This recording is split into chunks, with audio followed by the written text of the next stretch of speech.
రాష్ట్ర ప్రభుత్వం ఆప్కోస్ ను రద్దు చేసే ఆలోచన ఉంటే అవుట్ సోర్సింగ్ ఉద్యోగులను వెంటనే రెగ్యులర్ చేసి ప్రభుత్వం నేరుగా జీతాలు ఇవ్వాలని ఏఐటియుసి రాష్ట్ర ఉపాధ్యక్షులు తాటిపాక మధు డిమాండ్ చేశారు.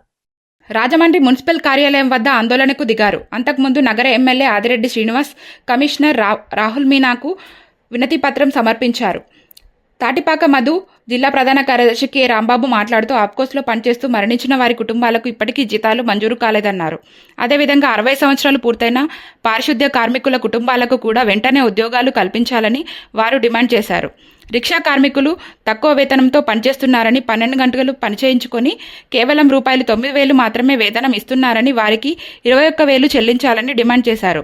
ఏపీ మున్సిపల్ వర్కర్ యూనియన్ జిల్లా ప్రధాన కార్యదర్శి అల్లం వెంకటేశ్వరరావు, జిల్లా ఉపాధ్యక్షులు బంగారుగిరి, గుడుపు గిరి, రాజమండ్రి నగర కార్యదర్శి కాకి శారద, పనతల పోలమ్మ, వి సుగుణాకర్, మీసాల దేవి భవాని, సరస్వతి లోకేశ్వరి, మంగళగిరి వెంకటలక్ష్మి, సంగారెడ్డి లక్ష్మి, అల్లం రూపేష్ కుమార్ తదితరులు పాల్గొన్నారు.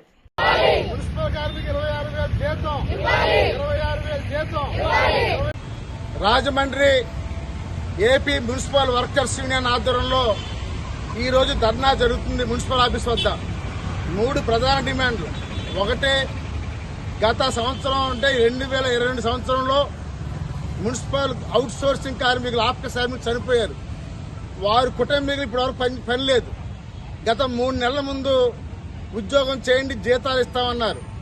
ఉద్యోగం చేస్తుంటా ఈ 3 నెలలు జీతాలు లేదు. ఇప్పుడేమో ఆప్కస్లో కలపమంటున్నారు.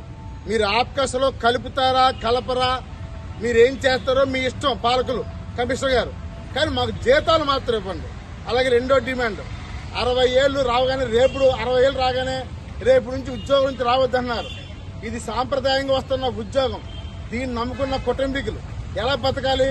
వాళ్ళ వారసులకు ఉద్యోగాలు ఇస్తానన్నారు, ఫైల్ రెడీ అయినారు, అది పూర్తి కాలేదు. అలాగే మూడో డిమాండ్, రిక్షా కార్మికులు 9,000 రూపాయలు ఇస్తున్నారు. ఉదయం 6 గంటలకు వచ్చి సాయంత్రం 6 గంటలకు అందరిలా పనిచేస్తారు. వాళ్ళ జీతం మాత్రం 9,000. ఎలాగా?